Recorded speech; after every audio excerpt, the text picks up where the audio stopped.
Miz Cracker, hello! She's a woman! She is a very beautiful woman today. I love this hairstyle. Joseph, how are you doing, darling? I'm doing wonderful now that I'm speaking with you. I mean, I love the accent, love the hair, love the jacket. Just excellence across the board. Am I wearing the Chanel? Yeah, I am. Perfect. And I feel like outside of Peppermint, I feel like I've just been interviewing man after man after man on this talk series. So it's nice to finally have a woman here. A nice lady. Yes, here she is. She's ready. She has her COVID curtain and all set up. And it looks freshly steamed too, unlike mine. I have so many wrinkles in mine, but yours is just, it's so freshly steamed. What's life without wrinkles?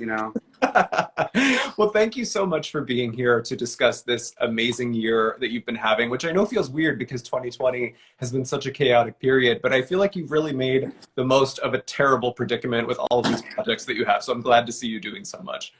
Did I? I feel like I was just doing these projects to distract myself from how awful everything is. I'm not a silver lining playbook queen. You know what I mean? I'm always like, this is trash!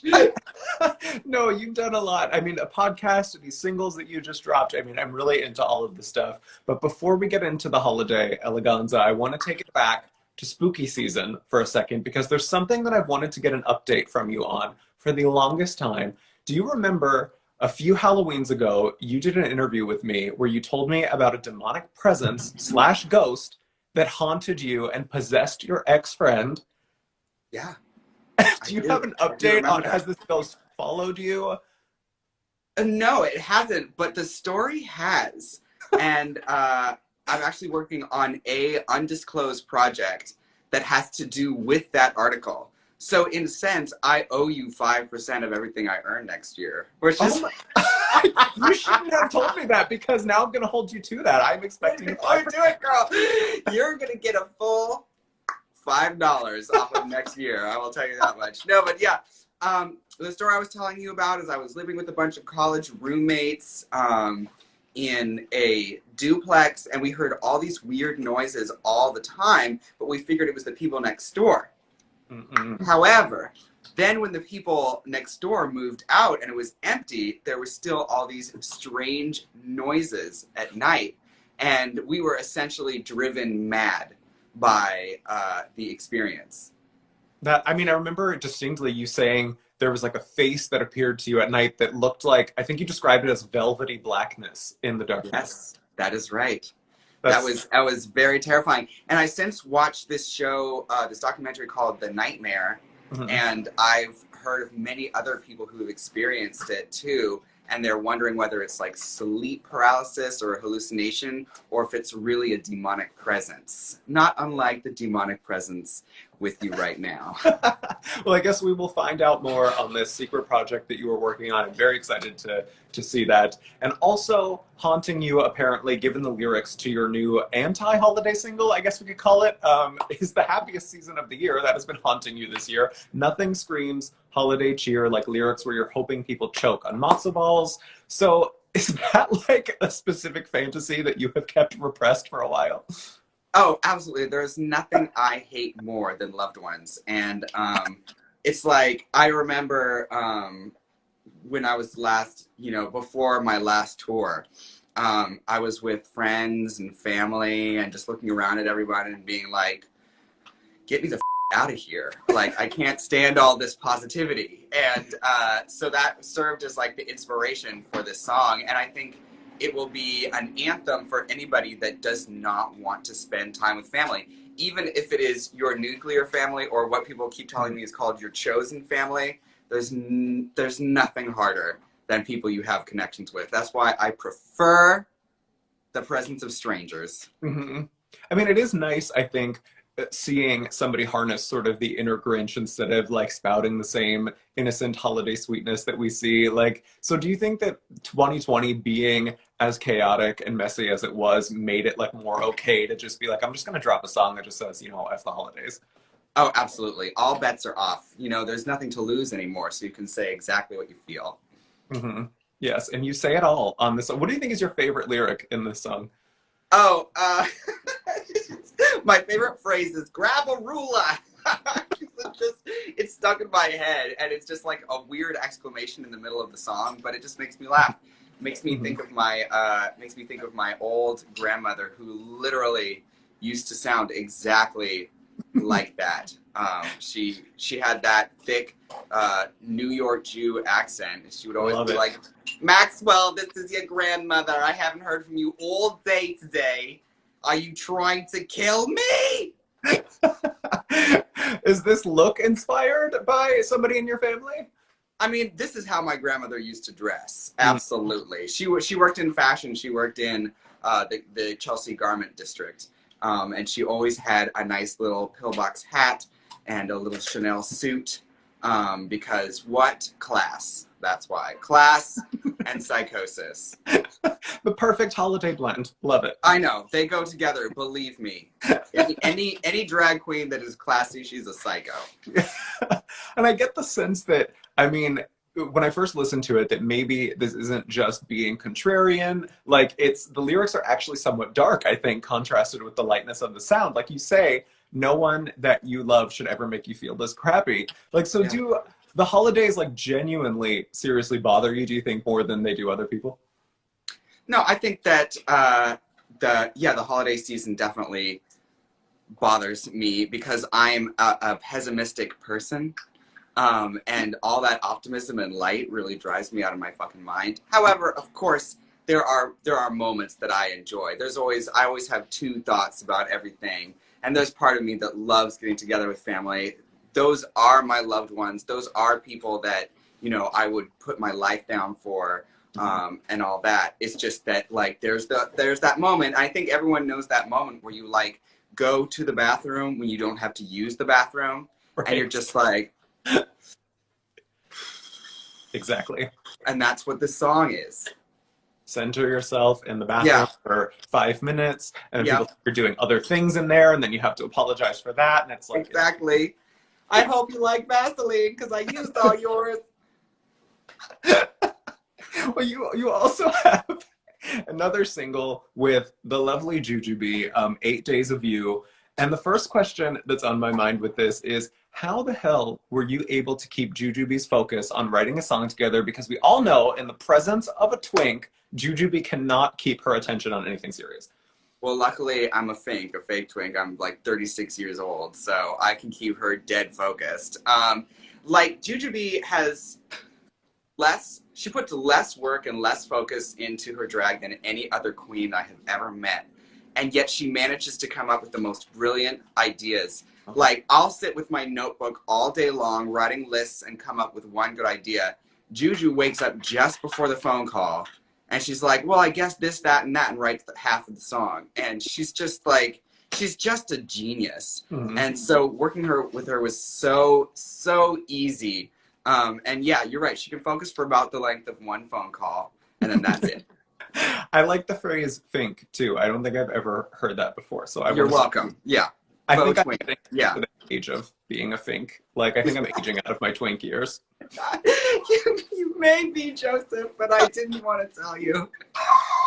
No. But it's okay. Your 30s are some of your most happy years because you don't have the pressure of being vital and young anymore. You can be choosy. Like, you can say, like, thank you for the invitation. However, I'm 32. I can't go to things, you know? Yeah, you have an automatic excuse. So the happy years of my life are going to be spent writing songs called, like, the ones that you're writing right now about F the holidays. Yeah. Being in your 30s is like being ill or living in New Jersey. Aw. Well, I think the lyrics to the song with Juju, they're so fun. I mean, I laughed out loud when I heard, "You're my Kanish and you're my bitch." And also, not mensch, but womensch. I love that so much. So great.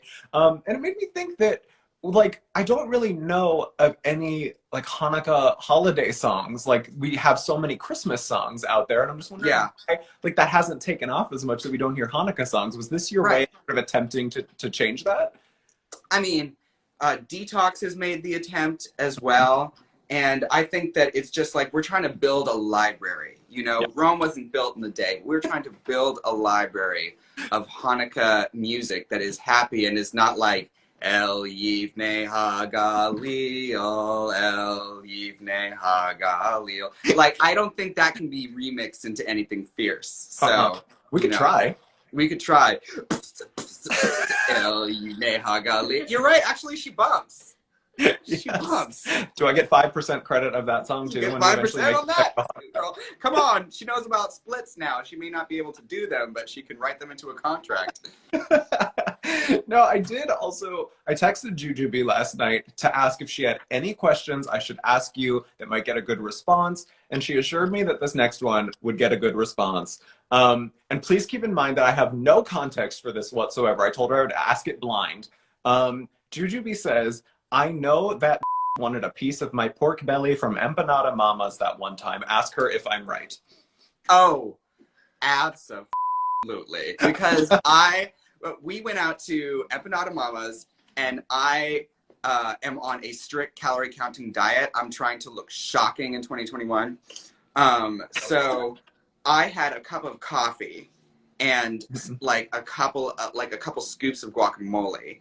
And Jujubee had 6 empanadas. And I was just watching and drooling inside like some kind of post-nasal drip. It was like so excruciating. And she just, like, I remember when we were on the set of All Stars and we were working on our garments for the backyard ball, everyone else was just plowing through their sewing machines, trying to get something done. Juju walked out of the room, came back with 6 tacos, because that is her magic number. She came back with 6 tacos, ate all of them in one sitting, and then took an 1.5-hour nap on the sofa right next to us. So what I want to say is we need to learn from Juju, because she's living her best life. You know? Mm-hmm. Yes. I bet the smell after both scenarios was just wonderful. Oh, she is Gusty Winds. That's her drag name. R.I.P. Yes. Speaking of All Stars, Shea Coulee is in the comments, and she says hello. So shout out to Shea. You can't pick like 3 people that would be happier together than we were in the last days of our filming. I just was like, I remember every day just sitting with them and being like, oh my God, like no matter who wins, this is going to be a wonderful ending, because these are all good people, and also I'm here. Well, I do want to say to you on that note that I loved everything that you did on All Stars, and I know that, oh wait, Shay is clarifying. She's saying that you look gorgeous. That's what she said, not just a hello. You look gorgeous. Gorgeous! Thank you, Mama. I just want to say that I think that you did so many amazing things this season. It was lovely to see you, and I'm sorry that there were certain things that happened online that were maybe not going in your favor, but I think that you deserve all of the praise. And I mean, you did so good at this season, and I just want to lift you up as much as I can in that sense, because I think you did so well. So we have to say that and broadcast it. You deserve everything. Yeah, I wanted to show people what I could do in the real world, not on the internet. And I feel like I showed people that if you put me to any challenge, she can do it. Now, she may do it with high anxiety, but she will still do it. And I think in season 10, I was like so afraid of my own anxiety that I thought the moment I felt anxious, it was over. And in All Stars, I learned to ride the wave and just be like, it's okay if I'm anxious, because it's going to give me the stamina to do this thing, you know? Mm-hmm. I think if I could have given all 3 of you the crown, I mean, you all deserved it so much. I mean, it was just, you did so well. And your chemistry, I think, with Jujubee, though, I mean, it is now carried into these projects that you're doing after the show. What do you think makes it so, like, workable between the 2 of you? What makes it so good, your chemistry? I don't know. It's like we're polar opposites in so many ways, because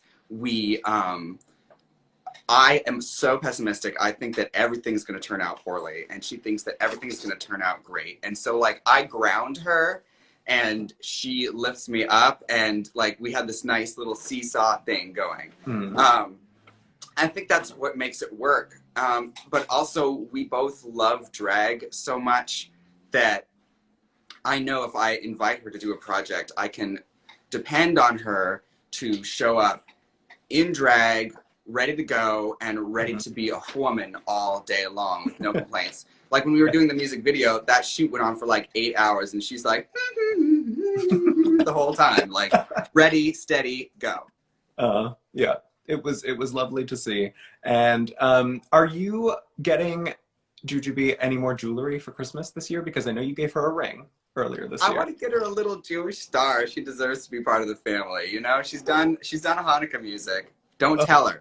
Don't anyone tell her. Don't just cut this part out of the post. We're gonna surprise her. Cut. Totally cut. Or you could just, you could just put a bow on the nearest twink, send it via courier to her house. Exactly. In a mask. Courier. In a mask. FedEx boyfriend. Yeah, a FedEx masked twink. And also, I see people in the comments saying, so I was not saying that Shay did not deserve to win, people. Don't get it twisted. I'm just saying I love everybody who made it to the final. That's what I'm saying. Yes. So no way saying that Shay did not deserve that crown. Yes. Shay has excellence. But another project that you have this year, of course, this podcast, She's a Woman, which just launched. And I love that this is like, you know, usually when a mainstream drag queen releases a podcast, it's like laugh, kiki, funny, gossipy stuff. But like you're doing, and I have to sit up and say this very seriously, you're doing journalism here. I am doing journalism just like you. Yeah, no, it's a whole different experience. I figured that Trixie and Katya have the comedy covered.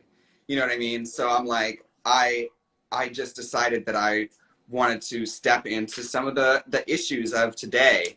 And I had already done a bunch of interviews with women friends in the city who were incredible. And I got addicted to the project. So it's like, this is a great way to extend it. Yeah. And there's not an episode that goes by, because we've put like 5 or 6 in the bag now, that I don't learn something amazing about the world because of these ladies. And yeah, for those of you that are listening, we do have a nice little news tidbit at the beginning of each podcast about a dog or something nice. You know what I mean? But then we dive into the serious stuff, and we talk about, can I say this word on the air? Feminism. I'm sorry, I apologize already. My editor is in the comments saying, do you want to work for EW as a journalist? I do. My poverty and not my will consents. Yeah. Oh my God. Yeah. If they need a columnist, I have been a writer for it. Like I was a writer in the city before I was a drag queen. I was writing for arts newspapers. I wrote for Vice and I wrote for Slate.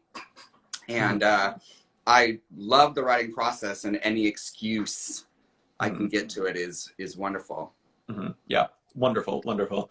In short, hire her. You want my W-2 for whatever it is I'm supposed to send? Why don't you just get it right now and post it for everybody to see all of your tax information? I know Trump wouldn't, but I will. Oh, Jillian says you're hired. Okay. Hired, apparently. Scored another gig. Well, this one's free and I'm getting paid by EW now, so. You get the 5% this time. You get the 5%. Yay! No, your first guest was the owner of a bookstore that was named after Harriet Tubman, with merchandise aimed at amplifying the voices of women and people of color. So what is like the scouting process that you go through for finding these guests? Well, the show is produced by my co-pilot, Caitlin, who people may know Icon. from... Okay, Caitlin, it's time for dinner! An icon. And she, watches the news and reads her magazines, only the ones that are in the grocery store line, just so you know. And she'll run into these stories and she'll be like, we should have this woman on our show. And, I'm on it. And it's just, it's a great... We have a lot of... challenges in this world, but we have each other, Caitlin and I, and she really makes it easy for me to do my thing. And that's how we scout, girl. Yes, Caitlin is we just have to icon. Any chance I can get to praise Caitlin, love her, iconic woman. So what is coming down the line? What can you tease? Maybe some notable guests or topics that you'll be covering later down the road on this podcast. Well, next Monday, we are interviewing the great Rachel Bloom. Really? Who has a book out called I Want to Be Where the Normal People Are. Uh-huh. And she wrote the show Crazy Ex-Girlfriend, which is the friendliest, most inclusive show. It includes non-binary, trans, gay, bisexual, people suffering from mental illness, like any kind of human being that is facing a struggle or a stereotype in this world. She breaks it down, and so that's why I'm so excited. And she's a theater nerd to the grave. So she's just a wonderful person to talk to. Yes, we're excited about it. A great episode. I cannot wait to listen to that. Oh, I know. I love that the last face that a lot of people are going to see in 2020 is Miz Crackers, because you're performing on New Year's Eve as part of the Sessions Live New Year's Queens show with 16 drag artists across an 11-hour digital event. So what can you tease about what you will be doing as your performance? It's actually 15 drag artists and Bob the drag queen. We are going to be doing, this is what happened. You have a lot of top queens together in one show, and then we all kind of heard what the other one was doing, and now we're trying to one-up each other. Mm-hmm. So you have queens battling for something more important than money, and that is attention.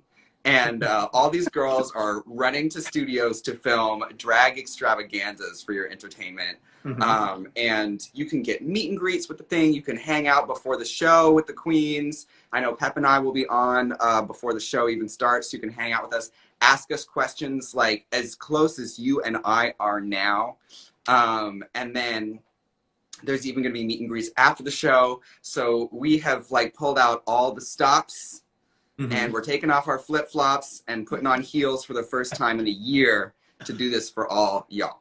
Oh my gosh, that is going to be such a challenge. Well, I know that you also have some pretty big plans for 2021. What is on deck for you next year? Yes, I'm going to take a year of rest and relaxation where I sleep constantly and forget 2020. No, I have a new tour called She's a Woman. Just like the podcast, and it is brand new stand-up, brand new music, brand new choreo, brand new video, and all of it is 100% not even started yet. So you know that it's going to be brand spanking new when it hits the goddamn stage. Great.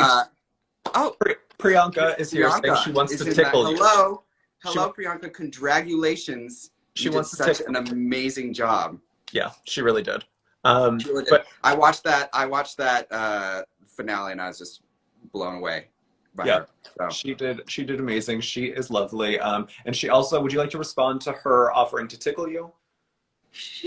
Cracker teaching me how to be funny. She says, all you have to do to be funny, Priyanka, is be messed up and tell people the truth. They'll think you're joking. She does both of those things very well already. Yeah, she does. But yeah, and you can definitely tickle me anytime you're in town.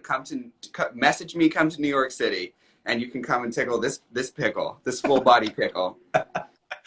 Well, look at that. You brought 2 crowned queens into the live today. Look at your power, your excellence. I want to give a shout out today as we close to RuPaul, who just was inducted into the Guinness Book of World Records for most Emmy wins. Let's shout that out today. That's just coming to my mind. Really?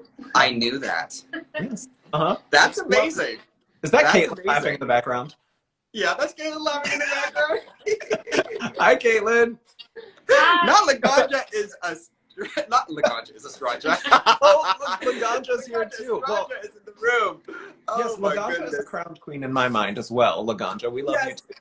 Absolutely. Oh my God, this is so great. Well, is there anything else as we come to the end of our time that you would like to plug or to talk about or to shout out? Anything? Caitlin, is there anything that I want to talk about that I haven't talked about? We talked about the singles. We talked about the podcast. I just want to say that tickets are available to She's a Woman right now. You can go to she'sawomantour.com and get tickets to that tour. We don't know what the dates are, but we know it's coming out. And my UK tour. What's it called? It's called Crackers Clubhouse, comedy, something. Anyway, I'm doing something fun. Clubkids.co.uk. Yeah, go to clubkids.co.uk and see where I would be without Caitlin. Nowhere. Yes. Go to clubkids.co.uk and you can get tickets. Oh my God, Lee Dawson is in the room. Lee Dawson is here. What? We have been blessed and Dad. highly favored. I knew that when I was Jewish, I was a chosen person, but I didn't know I was that chosen. My goodness. I can't wait for this Joey to show up in the recaps. Anyway, so yeah, go get tickets to that tour because I'm going to come to the UK and attempt to stay. Wonderful. Yeah. Now, I just want to close by saying, again, I really admire the work that you do. You're so talented, funny, you bring joy to so many people, including myself. I love everything that you do. Thank you so much for being here as a woman with me today and for bringing in all of the amazing people in the comments that you brought in. Everybody, please follow Miz Cracker on social. As stated, the She's a Woman podcast is everywhere podcasts are found. Stream and listen to 8 Days of You on Spotify, Apple Music, all of it. And watch out for Cracker on the New Year's Queens digital show on Sessions Live, beginning December 31st. And everybody, please tune in next week. We will welcome Michelle Visage for a juicy preview of season 13 as our last queening out of 2020. Thank you so much, Miz Cracker. And I just want to tell you that I made this wig for you and saved it for over a month so that I could wear something fancy for your IG Live. You're welcome. I just wanted us to have the same hairstyle. I'm so flattered. Thank you so much. That means so much to me. I don't need 5% anymore. You paid me back. Music to my ears, and so it is written, Caitlin. All right. Thank you, my darling. Thanks, Miz Cracker. Bye. Bye.